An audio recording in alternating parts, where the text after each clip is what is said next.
આણંદ કૃષિ યુનિવર્સિટીના એગ્રોનોમી વિભાગ દ્વારા રાજ્યના અલગ અલગ જિલ્લાઓમાંથી 50 જેટલા ખેડૂત ભાઈ બહેનો માટે 5 દિવસીય પ્રાકૃતિક ખેતી માટે વર્કશોપ યોજાયો છે, જે અંતર્ગત તેમણે ખેડા જિલ્લાના નડિયાદ તાલુકાના પીપળાતા ગામે સંજીવની ફાર્મની મુલાકાત લીધી હતી. ફાર્મના અરુણભાઈ શાહ, કૃષિ યુનિવર્સિટીના એગ્રોનોમી વિભાગના રિસર્ચ એસોસિએટ્સ ડોક્ટર મહેદતસિંહ ચાવડા સહિત આત્મા પ્રોજેક્ટના અધિકારીઓએ ફાર્મ ઉપર ઉપસ્થિત ખેડૂતોને સમજ આપી હતી. આ ઉપરાંત ઓછા ખર્ચે પ્રાકૃતિક ખેતી કરીને વધુ ઉપજ અંગે પણ માર્ગદર્શન આપવામાં આવ્યું હતું.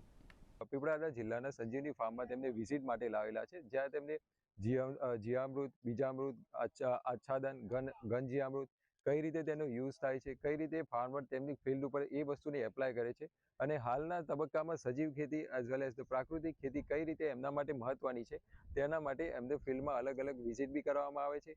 એ 5 દિવસ દરમિયાન તેમને practical knowledge as well as theoretical knowledge એમને કઈ રીતે પ્રાકૃતિક કૃષિ હાલના તબક્કામાં જરૂરી છે, રાસાયણિક મુક્ત ખેતી કઈ રીતે તે એડોપ્ટ કરી શકે છે, એ આ 5 દિવસની તાલીમમાં ખેડૂતોને સમજાવવામાં આવે છે. પેલું કૃત્રિમ યુરિયા ડાય ને એ વાપરીને અમે ખેતી કરતા, પણ અહીંયા આવવાથી અમને બધા સાહેબ લોકોએ માર્ગદર્શન કર્યું, ગાઈડેશન કર્યું.